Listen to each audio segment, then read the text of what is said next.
Hi everyone, my name is Aradhya Tripathi and I'm a part-time tutor at UrbanPro, and I teach various subjects as such political science, Indian economy, history, networking, Linux administration and music. And in this session I'd be talking specifically about music, and in depth I'd be talking about guitar, and by the end of this session you'd be able to learn and play any major or minor chord in your guitar. I have experience of 3 years and I've been teaching several students in Urban Pro that gave me opportunity to learn and connect with various students. Okay, and without wasting any more time, let's just start with the PPT. In this session, I'd be teaching you the very basics of guitar to derivation of scales and your own major and minor chords. By the end of this session, you'd be able to derive your own major chord and play any major or minor chord in your guitar. So let's just begin with the very basics. Okay, so guitar is just mere a replica of the human body, right? There's this head section on the guitar, which you can see right here, and there's this neck section, and there's the whole body section. Here the sound is being played, and now the difference between the various types of guitar, acoustic guitar, electric guitar. So right here we have the acoustic and the electric one, and the only difference is that the acoustic has its own sound, while in the electric you just need an external amplifier or a speaker to hear it out. Okay, and there are other types of guitar as well, as such classical guitar, the 4 strings guitar, and the 12 strings guitar as well. Okay, so let's just move to the other sections. Now these are all the very terminologies as such. Sound hole, it's just where you play the sound. The fretboard or the neck, these sections are the same. And the fret is just the distance between the bar lines. This is a bar line, and the distance between it is known as the fret. Okay, now okay, let's try to understand the strumming patterns. Okay, how do you strum? You just need to topple. Okay, I'll just show that. Right, so you just need to topple your pick over all the strings. For instance, I'll be playing a downstroke. Downstroke is going down like this, and while going up we'll just try to topple our string upwards like that. Okay, and okay, so now let's just try to understand the fretboard. Okay, so actually most of the guitarists and early beginners think that the guitar is a whole lot of all these frets we see in the guitar. Actually, the guitar starts only from fret 1. This is the fret 1 and ends till 12th fret. And why is that? Because after 12th fret the guitar repeats itself.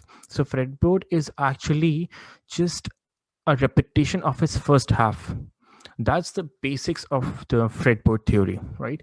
And let's just try to understand the note theory and structure here. We have the string names, and this is the E, A, D, G, B, and E. These are the name of all the notes of the string.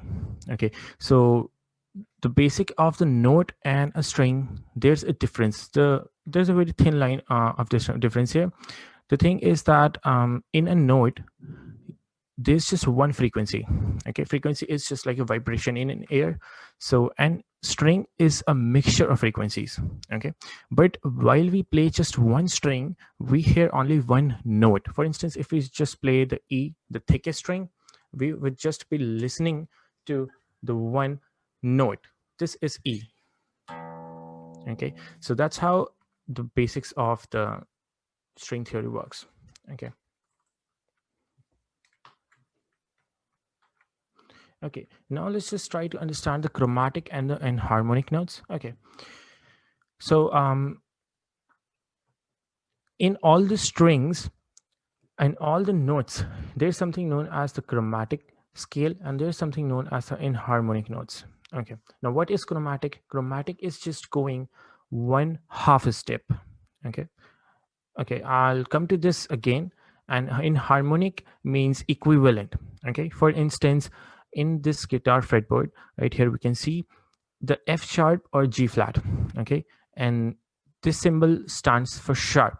Okay, This means that just consider taking a boiling water, right? And just try to boil that water, right? So if you just go to a certain temperature above the base temperature, you'd say that you have sharpened it, right? And if you're just trying to cool it down, you're flattening it. That's the basic difference in a music. If you're going in one note above that, you're going sharp, and below that is going flat. Okay, the symbol for these is sharp and flat, that is B.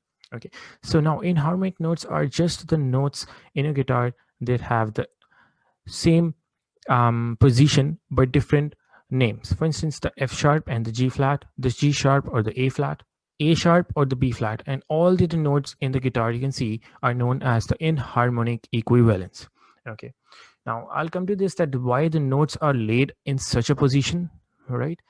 But before that, let's just try to understand the chromatic. Chromatic is going one half step. In guitar, half step is known as going one fret. Okay, one fret is known as one half step, and a whole step is known as going two frets. Okay, that is the very important thing in forming any major or minor chord or any major scale. Okay, now two notes that don't have a sharp are B and E. These two notes don't have any sharp with them. Why is that? Because most people don't know why is that, because in this all music theory is derived from the piano's theory, right? So piano doesn't have a black key between E and F. That's why even the guitar doesn't have any sharp between them. See, if you just go to B and C note, like here, this is B and this is E, there isn't any sharp in here. Okay, so for instance, go to E and F. See, E and F also doesn't have any sharp in them. Okay, so I just continue with the chromatic scales. Chromatic scale just going half step, so it's like going F, okay, then F sharp, and then G, and then A, and then continuing to all the notes. Okay. Okay, now before going to the section where you'd be able to play your any major chord, I just tell you like how I mean what notes should we use and how the formula is being formed. I'll show you that in my guitar right now. And okay, so you know the whole of the music in guitar is just made of the 7 notes. And what are these? These are just A, B, C, D, E, F, G, and back to A again. Okay. Now, similar to all the music theories in the world, this also has just the notes of 7. For instance, the Hindustani music, it is known as the Sa Re Ga Ma and Pa Dha Ni Sa. Okay, and back to again Sa. Similarly, in Western theory, this is also the same thing. Let's just try to understand what notes are laid out where. Okay, so in note structure, there is in note structure, the notes that we use are A, B, C, D, E, F, G, and back to A again. Okay, now if you just look at the distance here, the distance is from A to B comes because 2 notes don't have the sharp. All the others would be having sharp. Therefore, total number of notes is 12. Otherwise, they would have been 14 if all the notes should be having a sharp, right? That's why there are only 12 frets, because there are all the notes including the sharp and the natural notes, there are 12 notes. That's why hence the 12 frets, right?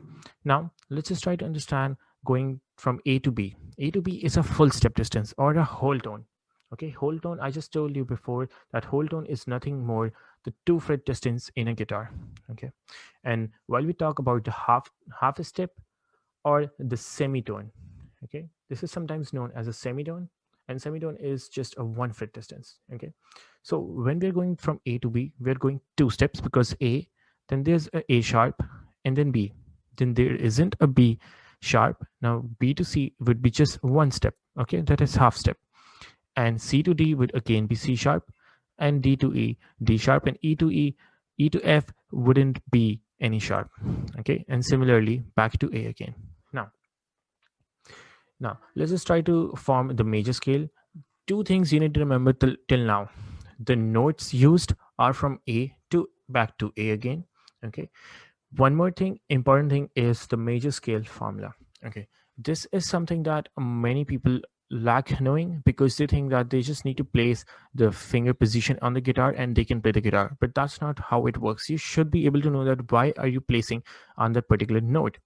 So let's just try to form a major scale.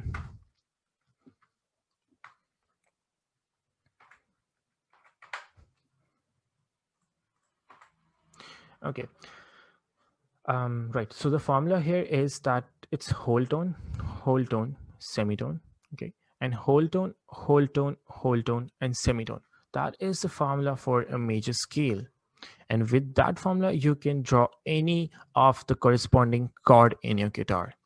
Okay. So let's just try to understand the scale. So let's just start from the C major scale. So we'll first come back to the C. See, this is the C, right?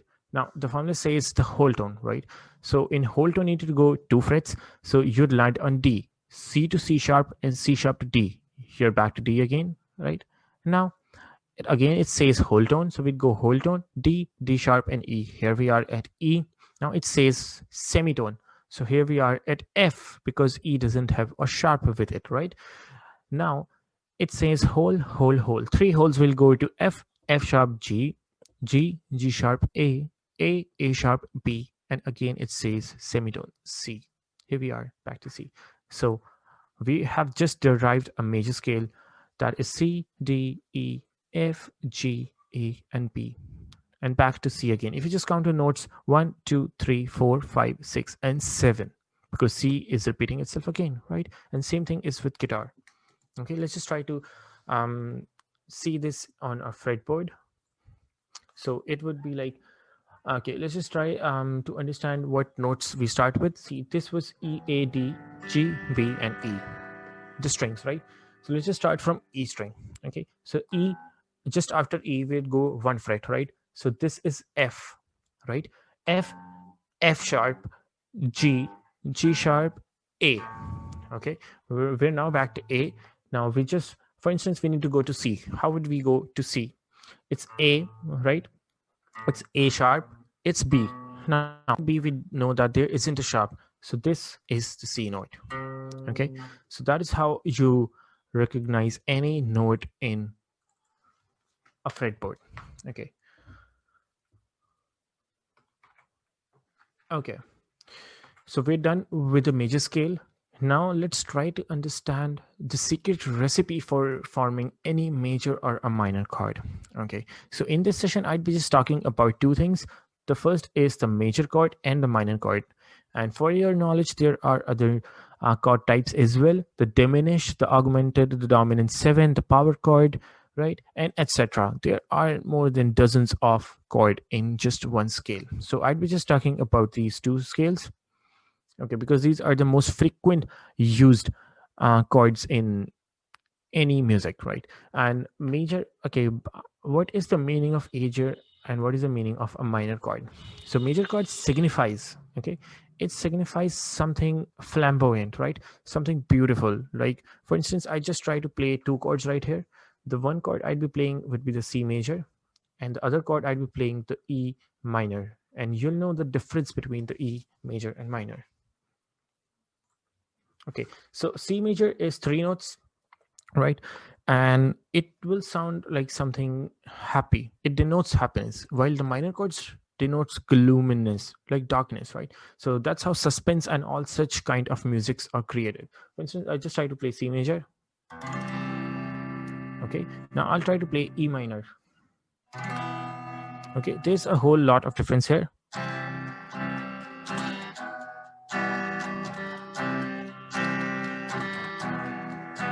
Okay, so you might be knowing that there was a difference of there's a very fine line of difference between these chords.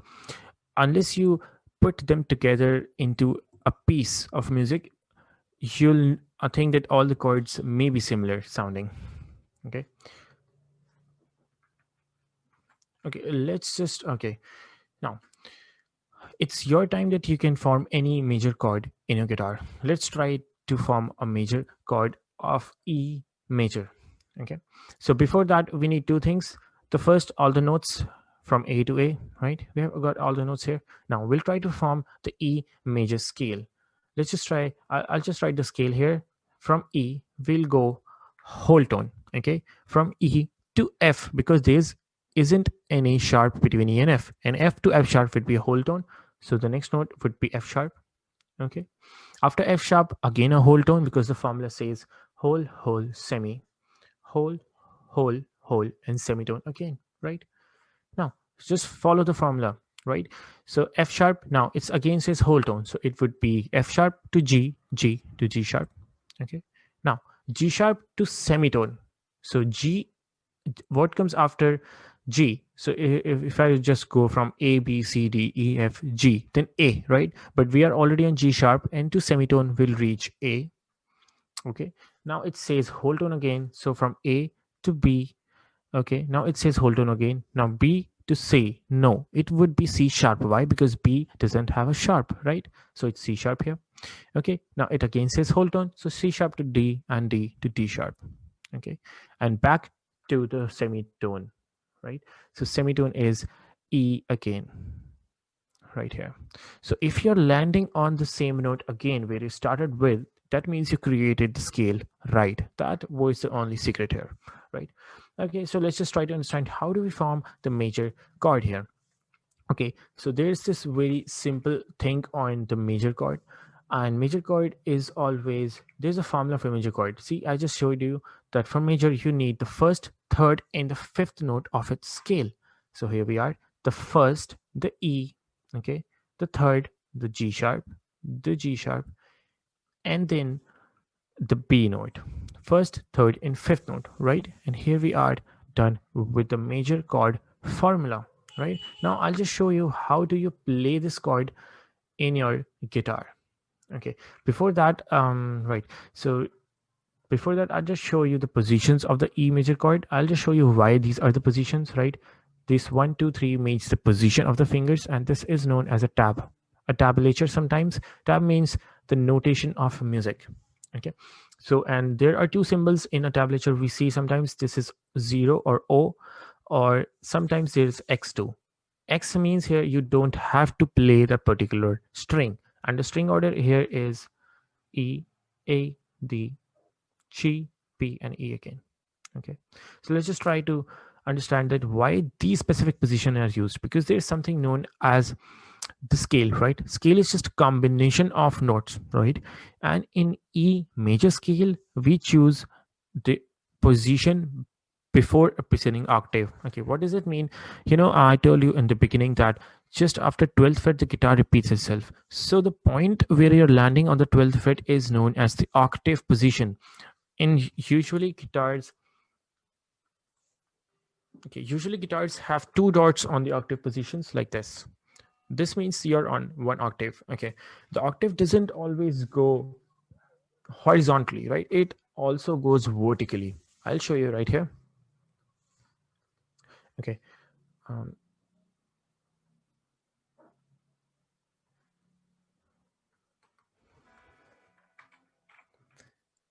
okay, yes. So let's just try to understand why octave position is not only on 12th fret. See, if you just go from E here, see, this is a major scale, this is E, this is F sharp, this is G sharp. Now instead of going A on the 5th fret, we go to the A string because we already have a string. Why should we go that far when we can get all the notes just in the vertical position to the guitar, right? So it's A, it's B, and it's C sharp, right? And it's D sharp and back to E again. If you're landing on that note again, that means you have reached an octave point. And not just that, you can continue the octave position from E here, E, F sharp, G sharp, right? And you can choose any of the A's here, A, B, right? C sharp, D sharp, and back to E again, right? So octaves are the point where you know that you are repeating that particular scale again, right? Now let's just try to understand that we'd be using the position in the E major, and I tell you how to play any major chord, right?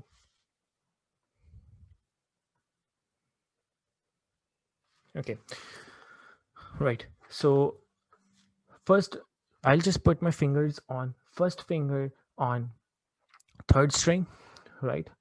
And second finger on fifth string, and third finger on fourth string. Okay, that is profoundly known as the E major chord.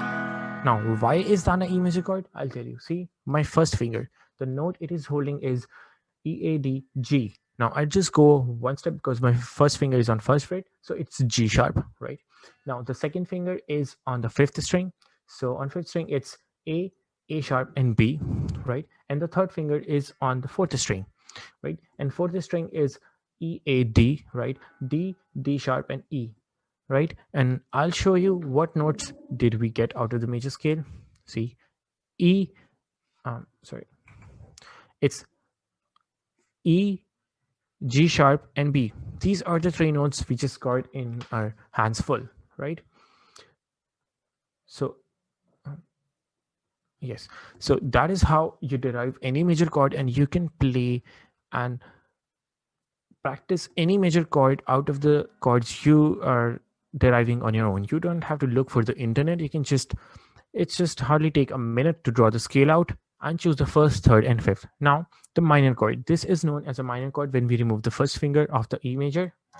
The only thing we do in a minor chord is we flat the third note, right? So on our first finger, we were having E, A, D, G, G sharp, right? Now we just flat it out. So G sharp, going from G sharp to back is like going to back to G again, right? So I just remove the finger and the whole string would be used as a G. So these two fingers only, and here I have the E minor chord. In this way, you can derive any major or minor chord in your whole guitar fretboard. This is C major, the G major, right? And the A minor and the A major, or any other chord you like it to happen. Okay, and by this, I call it a wrap for this session and hope you guys enjoyed the session.